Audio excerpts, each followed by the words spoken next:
toy izao indray havana ny teny zaraina sy omenantsika anio. Ivaly ny herin'ny finoanao. Mijoroa amin'ny fanajanao an'i Kristy ahaka voasoratra ao amin'ny Daniela 3:7 amin'ny anaran'i Jesosy hoe: ary na dia tsy izany aza, aoka ho fantatrao mpanjako fa ny Andriamanitrao dia tsy hotomponay, ary ny sarin'olona volamena izay natsaka anao dia tsy hivavahanay.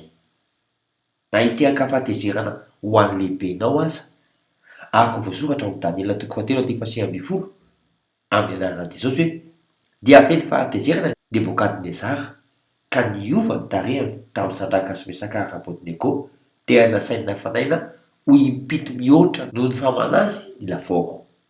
Fa ia Kristy, ahaka voasoratra ao amin'ny Daniela 3:4 amin'ny anaran'i Jesosy hoe: dia talanjony Nebokadnezara mpanjaka, ka nitsangana faingana izy, ka niteny tamin'ny mpandolo-tsaina hoe: moa tsy telona nifatotra va na tsipitsika atao anatin'ny afo? Dia namaly ny mpanjaka ireo ka nanao hoe: marina izany ry mpanjako, ary hoy izy: ka no indro aho mahita efataza tsy mifatotra mandehandeha ao anaty afo, nefa tsy maninona akory izy, ary ny fijery fahaefatra dia toa zanak'ireo Andriamanitra, ary ny lehibenao indray azanao hiova fo.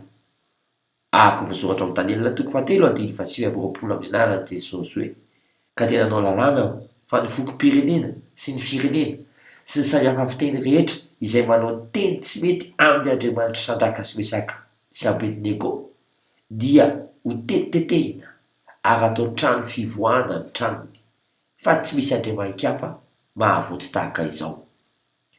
Io toy ny vokatry ny finoanao ianao, matoki, mivavaka isika.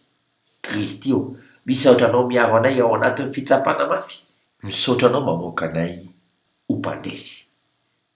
Amen. Manam-peona tompoko.